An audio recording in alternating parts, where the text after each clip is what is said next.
한식 요리에서 중요한 도구, 여러분들은 서양인인가요? 그러면 제일 중요한 도구가 뭐죠? 그렇습니다. 포크와 나이프죠.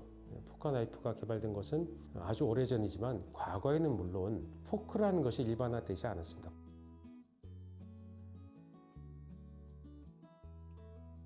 포크가 일반화된 것은 17세기, 8세기라고 보입니다. 그 전에는 포크가 널리 쓰이지는 않았고 공용의 물건을 자를 때 사용하기도 했었고요.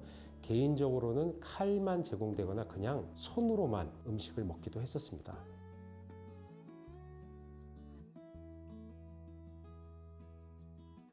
지금처럼 포크 나이프를 들고 스프를 쓸 수 있는 숟가락이 세팅되고 하는 것들은 조금 더 근대의 일이겠죠. 한국은 아주 오래전부터 숟가락과 젓가락을 사용했습니다. 특히 금속으로 된 것을 쓰는 게 좀 특징이죠. 일본을 가보시면 주로 나무로 된 것을 많이 사용합니다. 일회용 젓가락도 많이 쓰죠. 한국은 어디 가나 대체로 금속으로 된 것을 많이 쓰고요. 그것이 한국 식기 도구의 특징입니다. 서양과 비슷하죠? 서양은 저렇게 금속으로 된 걸 많이 사용하죠. 한국은 저렇게 숟가락, 젓가락을 금속으로 사용하는 게 특징이고요. 중국과도 보통 플라스틱 또는 대나무 또는 나무로 사용한 젓가락을 많이 쓰죠. 그리고 숟가락은 도기로 된 것, 도자기로 된 것을 많이 사용하는 데 비해서 한국은 금속으로 된 것을 세트로 쓴다는 것이 한국에서 젓가락, 숟가락의 특별한 차이를 볼 수 있습니다. 한국에서는 저만큼 숟가락의 역할이 상당히 크다라고 볼 수 있습니다. 그러니까 숟가락의 빈도는 한중일 삼국에서 제일 한국이 높습니다. 그런데 숟가락을 잘 보시면 아래쪽에 독특한 문양이 새겨져 있는 경우를 많이 보실 수 있습니다. 우측 사진에 보면 인삼이에요. 여러분들이 한국에서 특산물 중에 하나가 바로 저 한국 고려 인삼인데요. 인삼은 장수를 상징하죠.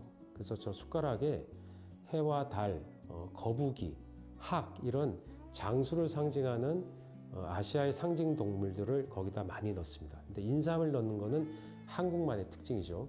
그래서 금속으로 저렇게 양각되어서 있는 것들은 기념품으로도 여러분들이 많이 사가기도 합니다. 한국 숟가락의 특징은 여러분들이 좀 유심히 보셔야 되는데요. 제가 직접 보여드리겠습니다. 네, 이게 바로 한국의 숟가락입니다. 이렇게 하면 아래쪽에 문양이 있고요. 위쪽에 약간 뾰족한 게 있습니다. 폭이 얇고 측면을 보시면 많은 양을 담을 수가 없게 되어 있습니다. 그래서 이것이 국물을 뜰 때, 스프 같은 국물을 뜰 때도 쓰고 밥을 뜰 때도 동시에 사용한다는 것을 의미하고요. 서양 숟가락을 한번 볼까요? 이렇게 비교하면 어떨까요? 예, 그죠? 서양 숟가락은 훨씬 더 입에 들어가는 부분이 크고 더 깊습니다. 왜 그렇게 돼 있냐면 여러분 한국에서는 리조또라는 서양 음식, 특히 이탈리아 음식 먹을 때 숟가락을 쓰죠. 밥의 일종으로 보기 때문에. 서양 요리에서 원래 국물 요리를 쓸 때 이 스푼을 사용합니다. 그래서 국물을 많이 담을 수 있도록 고안된 것인데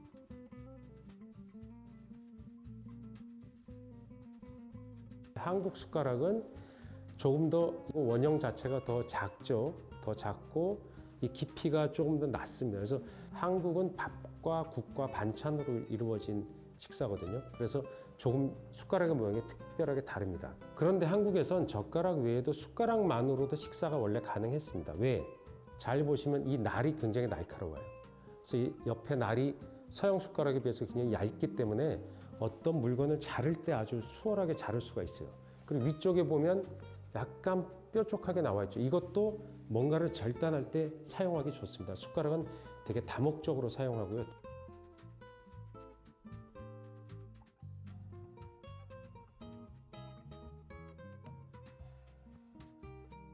특히 소스 같은 한국에서는 장이라고 부르는 소스가 있습니다. 된장, 막장, 쌈장, 고추장 이런 발효 음식의 대표적인 장이 있는데 그것을 먹을 때 이 자루를 사용해서 찍어 먹을 수도 있습니다. 그래서 숟가락을 굉장히 다용도로 사용했기 때문에 여러분들이 쓰이는 서양 음식에서 스푼보다 훨씬 더 다채로운 목적을 가진 숟가락으로 한식에서 특징적으로 사용하고 있다고 볼 수 있습니다. 네, 한국은 여러분들 아시다시피 이렇게 숟가락과 젓가락으로 식사를 하는 그 두 가지가 각각의 임무가 굉장히 중요한, 일본은 주로 젓가락 중심의 식사, 중국도 주로 젓가락 중심의 식사를 많이 합니다.